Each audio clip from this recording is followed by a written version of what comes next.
Good evening and welcome to Gravitas. I'm Palki Sharma Upadhyay. Let's get started. Gravitas, co-presented by SBI Mutual Fund, a partner for life. Chemistry That Matters, Sabic. Co-powered by Star Health Insurance, the health insurance specialist. Driven by Kia Sonet, wild by design.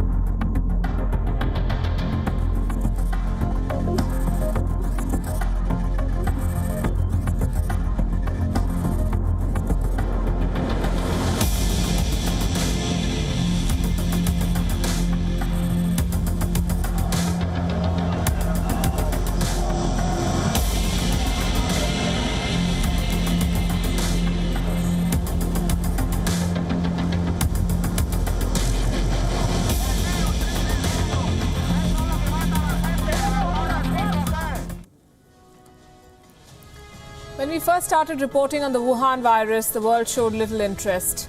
It was then a mysterious flu in one city in China. As it spread the world over, the full horror revealed itself. We've seen death and suffering in the last few months, lives and livelihoods being lost. A once-in-a-century catastrophe, they say. The shock value has eroded, though. We've moved to other things. Another COVID death does not evoke the same response. We've seen so many of them. Human beings, adapt. They learn to live with crises too. But this one is not easing. It is intensifying. So we want you to look at the numbers again, the rising curves and the death toll. 1 million dead the world over and counting. There is a second wave. Another round of lockdowns in Europe. On Gravitas tonight, we discuss how pandemic fatigue and pandemic denial is something we cannot afford just yet, and how the world can't lose sight of an important and urgent task, making China pay for perpetrating this misery on the world. We'll discuss. Also on the show, Donald Trump paid just $750 in tax, $750 in tax returns in 2016. A bombshell report exposes the US president's tax avoidance. We'll bring you the details, the reactions and the implications. Armenia and Azerbaijan clash over a disputed region. Turkey deploys fighter jets. Russia backs Armenia. A flare-up here could disrupt global oil supplies. In Pakistan, another opposition leader has been targeted. Former Prime Minister Nawaz Sharif's brother Shehbaz Sharif arrested in a money laundering case. And in Japan, another actress found dead after a spate of celebrity suicides. The government tells people to seek help if they cannot cope with the pandemic. We begin as always with Gravitas Global Headlines. Hours before it was to come into effect, a U.S. federal judge halted a politically charged ban ordered by the Trump administration on downloads of the popular video app TikTok. Trump's order had sought to ban new downloads of the app from Sunday midnight. China is holding new military exercises in the South China Sea amid an uptick in tensions between the Asian giant and its Asian neighbors and the United States. The Maritime Safety Administration issued a pair of announcements blocking off seas around the area of the exercises running through Monday, but gave no additional detail. Anti-Lukashenko protests in Belarus have turned violent. Masked policemen dragged people into vans and fired stun grenades and tear gas to disperse crowds as thousands of Belarusians march to demand Lukashenko's resignation. Sri Lanka has shipped back to Britain container loads of waste brought into the island in violation of international laws governing the shipping of hazardous material. The 21 containers holding up to 260 tons of rubbish were meant to carry used mattresses, carpets and rugs, but had also contained hospital waste. 2 new wildfires grew by nearly 10,000 acres in a day in California, where more than 3.6 million acres have burned this year. Fueled by dry conditions and high winds, the Zog fire in Shasta County and the Glass fire further south in Napa County had torched 7,000 and 2,500 acres respectively. Beijing authorities have ordered importers to avoid frozen food from countries suffering severe coronavirus outbreaks. The decision arrives after several incidents of imported seafood testing positive for the virus. German Chancellor Angela Merkel met Russian opposition leader Alexei Navalny while he was undergoing treatment in Berlin. In a press conference, Merkel's spokesperson confirmed that the visit to Navalny was personal. No other details of the meeting have been disclosed yet.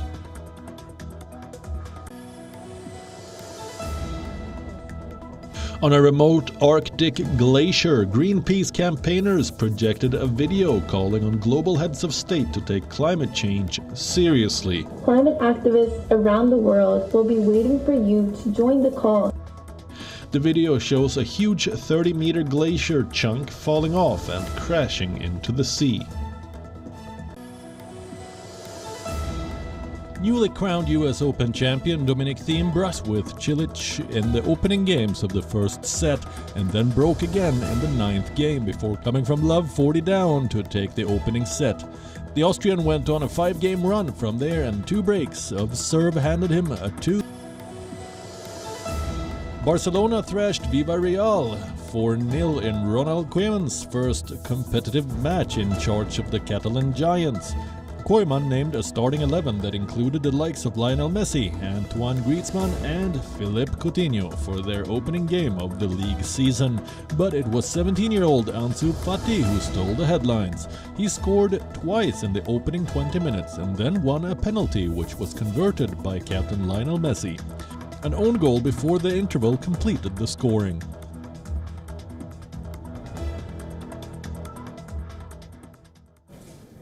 More than 6 million infections, more than 1 million deaths. The Wuhan virus pandemic is set to enter its 10th month. It's been a 10-month-long nightmare and it shows no sign of ending. Quite the opposite, in fact. The world is bracing for a second wave and struggling with pandemic denial and pandemic fatigue. What does that even mean? Pandemic denial, as the term suggests, is people still insisting that this is just a flu, it's a hoax, it's an exaggeration. Yes, there are still some people who believe this. Pandemic fatigue is much more prevalent and dangerous. It means people being tired of a catastrophe, people lowering their defenses because they're tired of being careful. They say life must go on. How long can you halt everything? So lockdowns were lifted, people started stepping out, they returned to office, they went back to malls, gyms, temples, restaurants. We told ourselves that we've learned to live with the virus and that this is the new normal. But 2020 is not over yet, and I'm afraid there is more bad news. This virus is not slowing down. A second wave is coming and more restrictions are in the offing. Let's show you the numbers.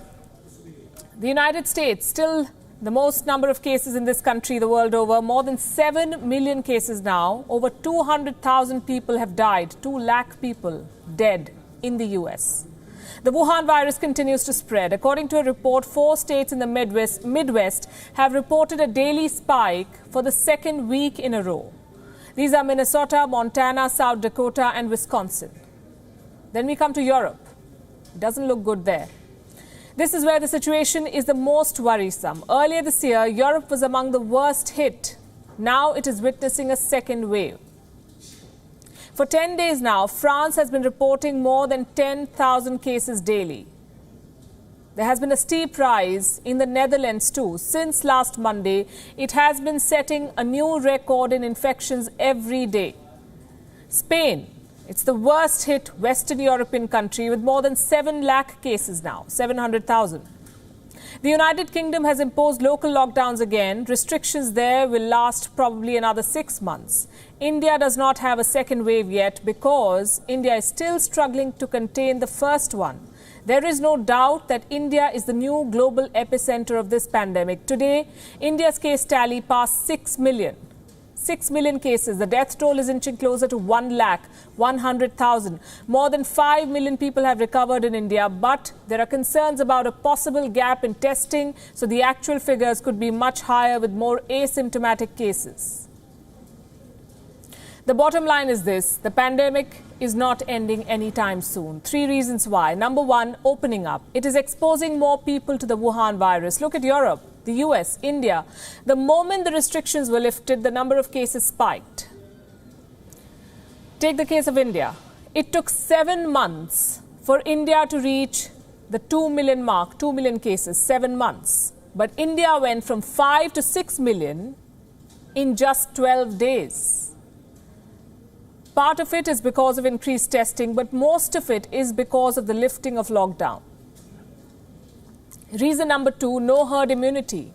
When a large part of a population catches a disease and develops a natural immunity to the disease, we call it herd immunity.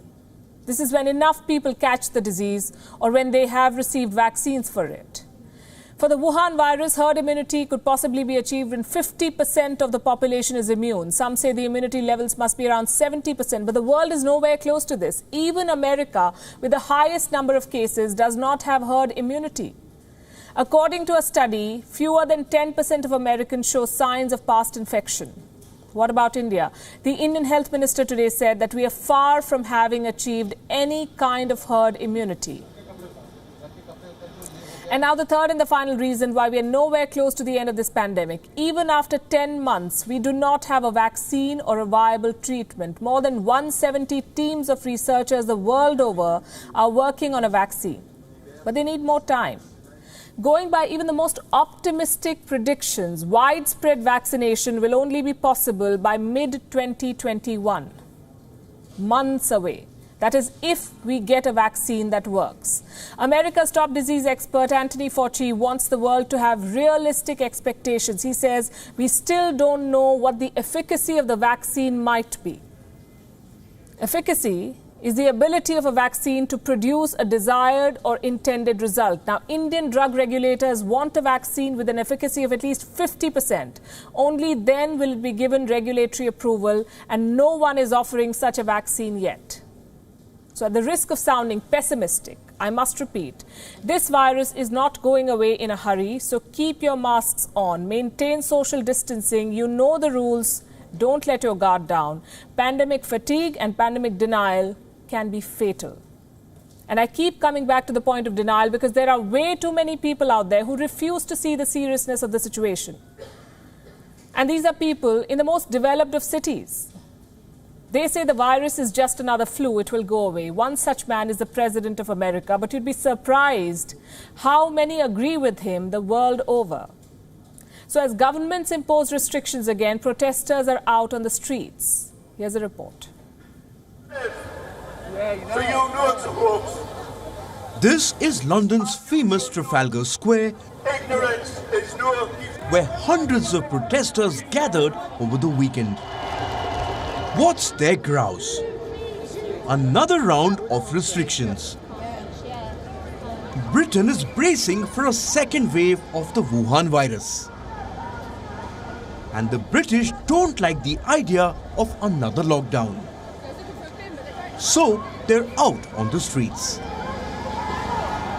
I mean, at the end of the day, the death rate is the same as the flu. Basically, we don't act like this for a flu. I don't go around my mum's house if she's got cancer and I've got the flu. The Wuhan virus is not the flu.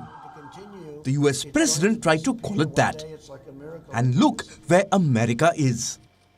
Donald Trump said he lied to Americans to stop the fear-mongering. But before I begin, I want to... The British government is being banned because they're not lying. Protesters say the government is exploiting their fears. The nuclear option that Boris Johnson is keen to avoid, but it's looking like another national lockdown might be in the cards for Britain if the spread of COVID-19 doesn't slow down. What's worse, there's no solution in sight. No guarantee of immunity yet. No known treatment, no vaccine. These are the facts that the deniers choose to ignore. Last month, Berlin witnessed a similar protest when the Angela Merkel government decided to tighten the restrictions. The local police said that more than 18,000 people were part of this anti-lockdown protest. And now Spain has become the latest European country to campaign against the lockdown. People in Madrid are demanding a different approach. The government's appeals are falling on deaf ears.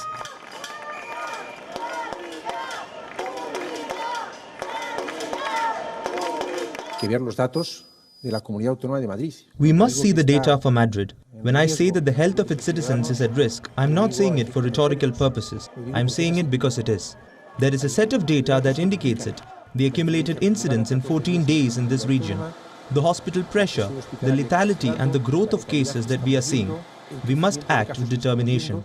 We must take control of the pandemic in Madrid.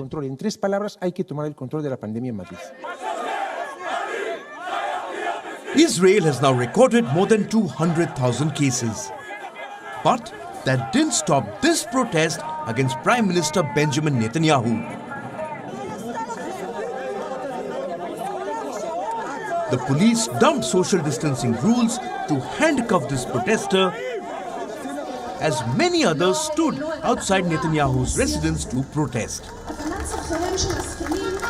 For more than a week now, the world has been reporting more than 300,000 new cases every day. But there's no convincing the deniers. Even after 10 months of global suffering, they want no restrictions, no masks, no social distancing.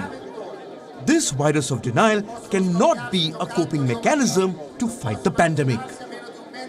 Bureau Report, WION, World is One.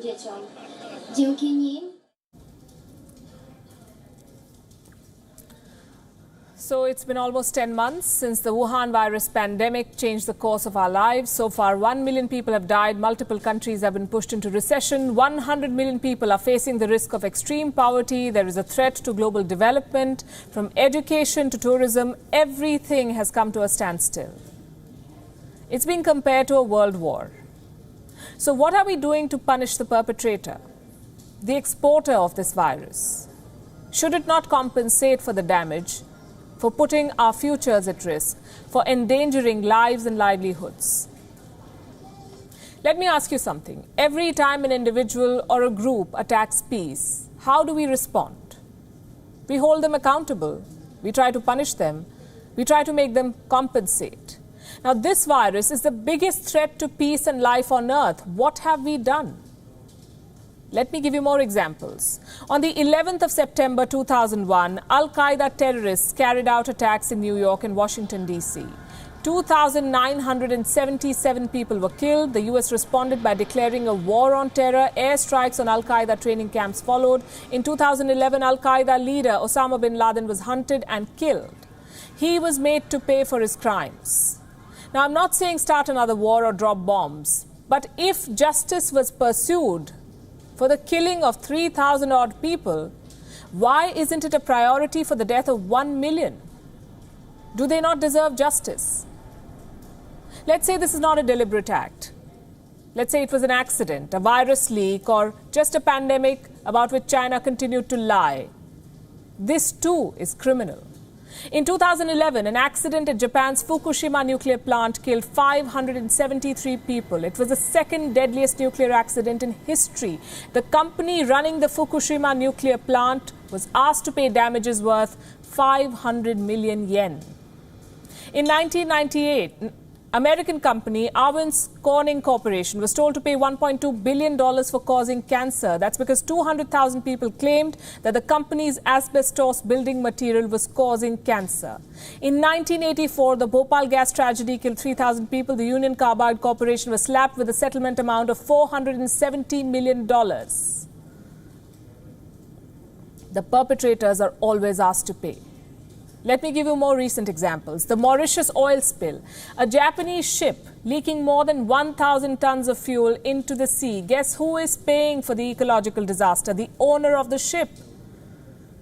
The Beirut blast in August. More than 190 people were killed. Thousands of homes and businesses devastated. Lebanon is being made to pay for it. The president has signed a decree allocating 100 billion Lebanese pounds, or more than $66 million, as compensation. The port blast damaged 19,000 businesses. The Wuhan virus has permanently shut down countless businesses. Millions of others have been affected. Do these business owners not deserve compensation? They do. And China needs to pay them. Not holding China accountable will be setting a wrong example. It would mean any rogue country can start a war, any country can get away with criminal negligence, kill millions of people and businesses, and walk away with full impunity. This is not how the global justice system works. Now for our daily segment on the US election. 36 days to go and a tax bomb has struck Donald Trump's re-election campaign. The president of the world's largest economy is being accused of consistently failing to pay his dues to the income tax department. How true are these allegations? How much trouble do they spell for Donald Trump? In the next 4 minutes, we shall try to understand this. I'll start from the beginning. The New York Times released a report this Sunday. It's called The President's Taxes. An exhaustive summary of Trump's long-concealed financial records that show years of alleged tax avoidance, more than 2 decades at least. Let me break down the most crucial allegations from an ordinary taxpayer's point of view. How do you understand this? According to the report, Donald Trump paid no federal income tax in 11 of the 18 years that have been examined.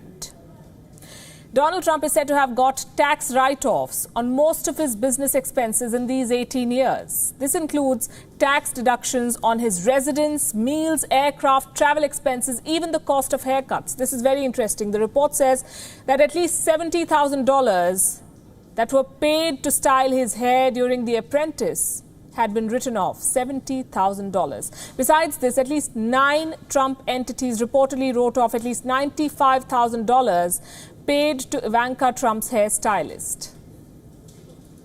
In 2016, the year Trump ran for president, he is said to have paid only $750 in federal income tax. In 2017, Trump's first year at the White House, he apparently paid the same amount in tax, $750.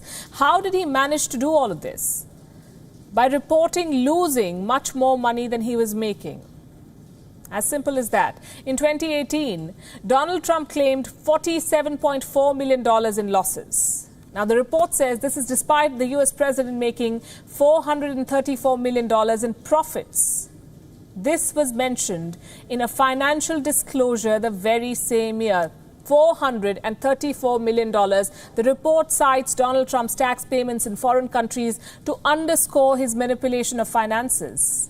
His businesses are said to have paid substantially more taxes abroad, and this includes more than $15,000 in Panama, more than $156,000 in the Philippines, more than $145,000 in India, which is, by the way, home to the largest overseas operations of the Trump organization. So how is the US president reacting to such explosive revelations or allegations, whichever way you see it? Is he planning to release his tax returns to set the record straight? Listen to what he said. It's fake news. It's totally fake news. Made up, fake. We went through the same stories. You could have asked me the same questions 4 years ago. I had to litigate this and talk about it. Totally fake news. Now, actually, I paid tax. And you'll see that as soon as my tax returns. It's under audit. They've been under audit for a long time. The IRS does not treat me well. They treat me like the Tea Party, like they treated the Tea Party. They don't treat me well. They treat me very badly. You have people in the IRS, they treat me very, very badly. But they're under audit. And when they're not, I would be proud to show it. But that's just fake news. The New York Times tried it, the same thing. They want to create a little bit of a story, they're doing anything they can. Not only that's the least of it. I mean, the stories that I read are so fake. They're so phony. They're fake, they're phony, they don't treat me well. Well, how about releasing the tax returns to prove them wrong? Donald Trump has asked this question yet again, and he said he can't do it yet because they're under audit. Well, first of all, I paid a lot, and I paid a lot of state income taxes, too. The New York State charges a lot, and I paid a lot of money in state. It'll all be revealed. It's going to come out. But after the audit is, they're doing their assessment. We've been negotiating for a long time. Things get settled, like in the IRS. But right now, when you're under audit, you don't do it. You don't do that. So we're under audit, but the story is a total fake. The story is a total fake, says Donald Trump. It might be. The US president has always been the best judge. But I must show you something. Headlines from May 2019. Donald Trump himself acknowledging taking massive tax write-offs for real estate losses in the mid-1980s all the way up to the 1990s. He called it a sport, a trend among business developers like himself during that period. And that says a lot about the kind of businessman Donald Trump has been. In other news, the US presidential debates are just 2 days away. We'll bring you the latest on that.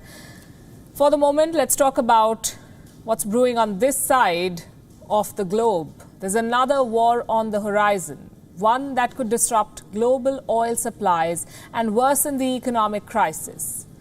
The countries involved are Armenia and Azerbaijan, not your regular newsmakers, but they've had their share of disputes. This fight, as always, is over a piece of land.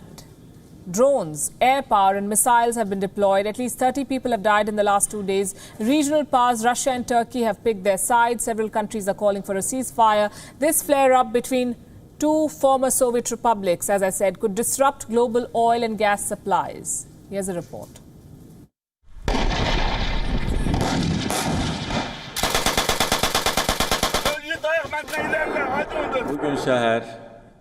This morning, the armed forces of Armenia, using various types of weapons, including heavy artillery, fired on our settlements, as well as military positions from several directions. Azerbaijan and Armenia are on a brink of full-scale war. It's day 2 of the clashes, and the flare-up is over the Nagorno-Karabakh region. This 4,400 square kilometer region is inside Muslim Azerbaijan.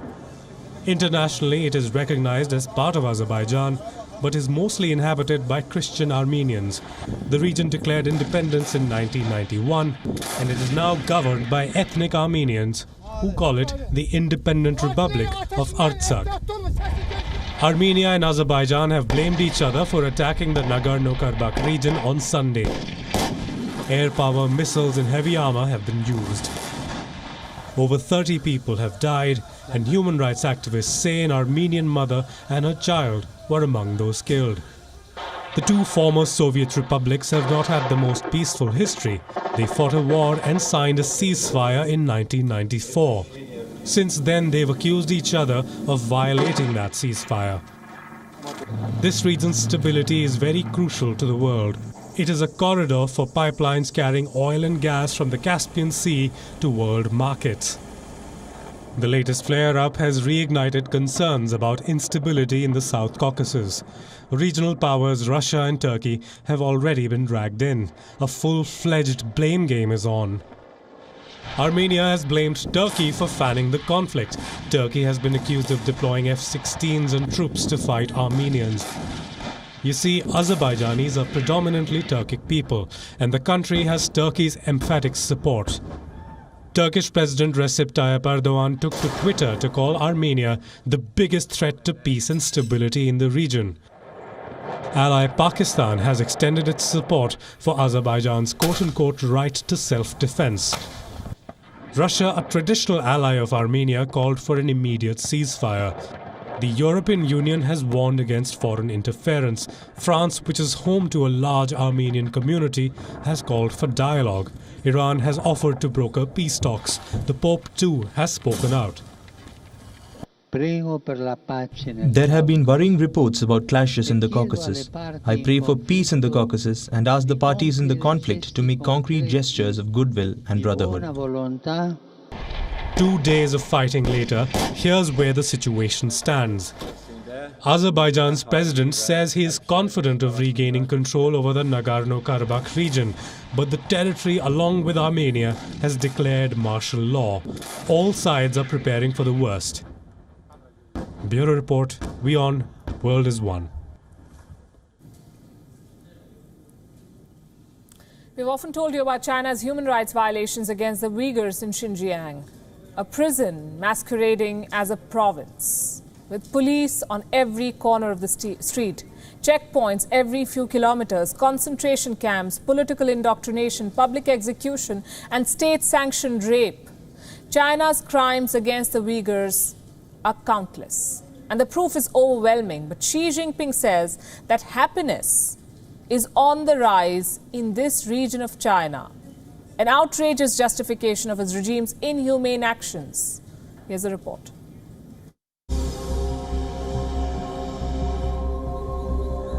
After lying about China's intentions at the United Nations, we have no intention to fight either a cold war or a hot one with any country. After misleading the world on China's growing belligerence, China will continue to work as a builder of global peace, a contributor to global development, and a defender of international law and international order. Xi Jinping is now justifying his regime's human rights violations in Xinjiang. The Chinese president says that happiness is on the rise in the world's most surveilled region. According to the state-run Xinhua news agency, the remarks were made at a Communist Party conference held in Beijing last week. Xi Jinping has been quoted as saying, "The sense of gain, happiness and security among the people of all ethnic groups in Xinjiang has continued to increase. Practice has shown that the party's strategy for governing Xinjiang in the new era is completely correct. It has become necessary to educate Xinjiang's population and guide all ethnic groups on establishing a correct perspective on the country, history, and nationality. This may be just the most outrageous justification for state-sponsored crimes in Xinjiang. And it comes at a time when reports of new Uyghur detention centers are spreading on the internet. According to the Xinjiang Data Project, China has built nearly 380 new internment camps since 2017. With the construction of dozens more fortified prisons currently underway, the camps are mostly located near factory complexes. The detainees are being subjected to forced labor. Their families are fighting for justice. My family is held hostage in Chinese concentration camp. My brother is forced to assemble phone chargers as a slave labor. Your charger may be among them. 3 million Uyghurs being detained in concentration camps. Imagine the population of Berlin or Chicago locked up as slaves. These voices are not going unheard. The Chinese regime is being rebuked by the world. A state that tries to hold itself above any kind of scrutiny presents a fundamental threat to human rights. There is compelling evidence, including from the Chinese authorities' own documents, of systematic human rights violations. We are particularly alarmed at human rights violations in the Xinjiang Uyghur Autonomous Region. The statements condemning China are strong, but they may once again fail to yield any concrete results. The 75th UN General Assembly session will conclude in the next 24 hours. A resolution condemning China's atrocities against the Uyghurs remains a distant dream. Bureau Report, WION. World is One. We've been bringing you stories on the political upheaval that is underway in Pakistan. The opposition has launched a campaign to dethrone Imran Khan. We told you how Nawaz Sharif, the former Prime Minister of Pakistan, has emerged from political hibernation. How he has been leading this campaign all the way from London. So far, the Imran Khan government maintained absolute silence on the opposition's efforts. But now the political crackdown has begun. Shehbaz Sharif, the brother of Nawaz Sharif and the leader of opposition in Pakistan, has been put behind bars. He was arrested by Pakistan's National Accountability Bureau earlier today. The arrest took place right after the Lahore High Court rejected Shehbaz Sharif's bail plea in a $41 million money laundering case. The 69-year-old opposition leader was taken into custody directly from the court's premises. His party members are protesting. Maryam Nawaz, PMLN Vice President, is calling the arrest a witch hunt. She says Shehbaz Sharif's arrest is because his only crime is that he refused to play in the hands of those who wanted to use him against his brother. Take a look. Shahbaz शरीफ ने सरतोड़ कोशिशों के बावजूद अपने भाई का साथ नहीं छोड़ा. पाकिस्तान में प्लीज अगर कोई कानून है, कोई इंसाफ है या कोई सेम्बलेंस ऑफ कानून या इंसाफ है, तो फिर गिरफ्तारी शहबाज शरीफ की नहीं होनी चाहिए थी. फिर गिरफ्तारी जनरल आसिम सलीम बाजवा की होनी चाहिए थी. The opposition in Pakistan is anticipating more arrests. They say the National Accountability Bureau has issued notices to several opposition leaders. The timing of these arrests and notices tell you what the Imran Khan government has on its mind. It wants to put an end to opposition protests even before they begin. Remember, almost all major opposition parties in Pakistan have established a grand political alliance to take on Imran Khan. They have launched the Pakistan Democratic Movement, a civil disobedience movement to dethrone the Prime Minister. The protests are expected to begin next month. From lawyers and journalists to farmers and traders, almost everybody is expected to hit the streets. Nawaz Sharif has urged his supporters to not be deceived by such quote-unquote clever tactics. He says the decisions made at the all-party conference will be implemented and the protests will go on as planned.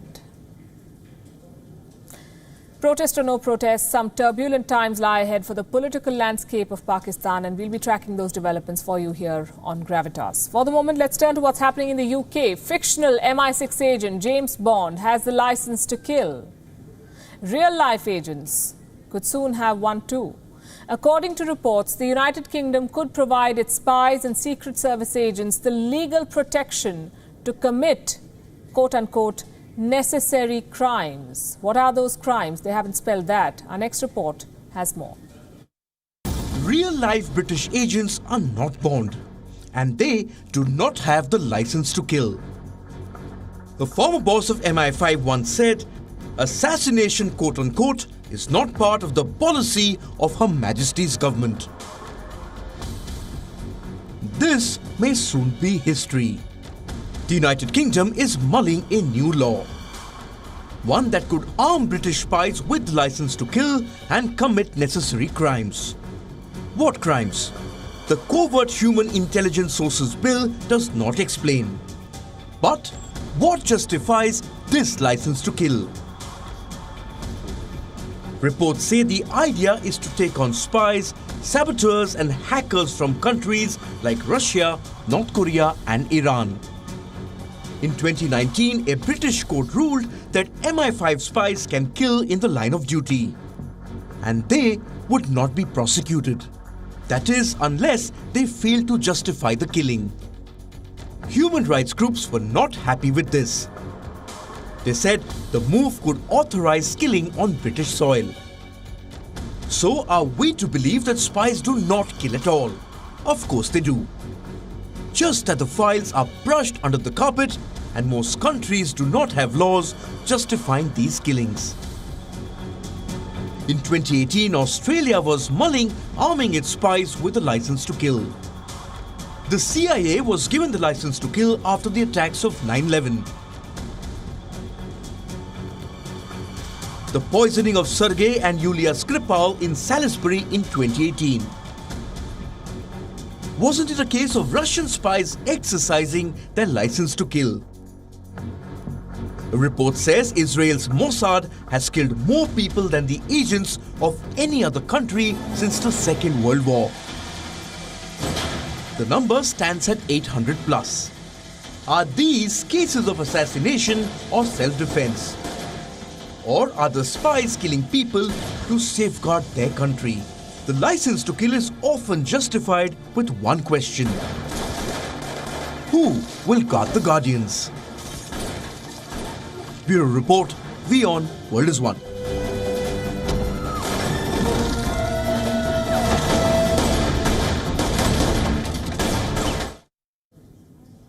One of the world's most ancient towns now lies underwater. The town of Hasankeyf in Turkey's southeastern corner is rich with history. It offers scholars a window into 12,000 years of human occupation. But the construction of a controversial dam, one of President Erdogan's pet projects, erased the town's bustling life. The small town of Hasankeyf is considered a jewel by archaeologists. Located on the Tigris River in southeastern Turkey, the town has barely changed over centuries. It was once a popular stopover on the Silk Road trade route. Hasankeyf witnessed minimal development between the 17th and 19th centuries. Its residents were a blend of Arab, Kurdish and Turkish descent. Hasankeyf offered a crucial glimpse into 12,000 years of human occupation. And now, it is a town underwater.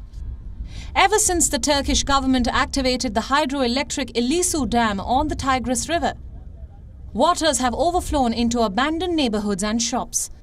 While Turkish President Erdogan had hailed the Ilisu Dam as a magnificent project aimed at bringing electricity to an underdeveloped region, activists believe that precious history could be lost as the town goes underwater. Not to forget the environmental repercussions. And the once popular tourist destination has now become a ghost town. The project is really great, but the reality is that we have water problems, really serious water problems, electric problems, infrastructure problems. The streets are all, you must have seen, you cannot walk on them because of stones and pits. The sewers are blocked. We're asking the officials to fix this. There are many people who came to see Hasankeyf before it was underwater. They wanted to see it before this happened. We hope that after it is now underwater, people will come to see it the way it is now. But after seeing the way it is now, I wonder, will they find what they are looking for? For example, there is Halfeti in Urfa. The minaret is underwater. The historical houses are underwater. But you can't see the historical structures in the water here because the water is murky and you can't see anything. This is a vast expanse of an artificial lake which swallowed this historic town. And now the government wants to bring tourism back to Hasankeyf by introducing boat rides, jet skiing and paragliding on this artificial lake.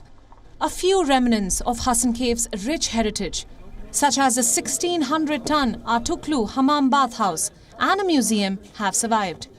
Yet with coronavirus killing tourism prospects, hopes of a revival remain slim. There is no reason for people to come here. If after destroying this place you wait for tourists, I believe it is foolishness. They won't come. And they would be right not to come. I agree with that. Hasankeyf has a 12,000-year-old history. If there is no history left, there is no sense in coming here.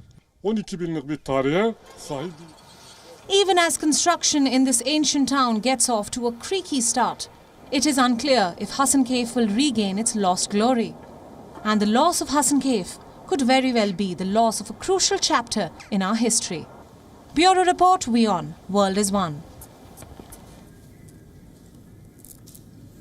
The suicide of Japanese actor Hiyoko Takeuchi has once again started the conversation about the country's high suicide rates. Did you know that 5 prominent Japanese actors, including a 22-year-old Netflix star, have taken their lives in the last 5 months? At least 1,900 people killed themselves in Japan in August alone. What explains these numbers? Our next report explores.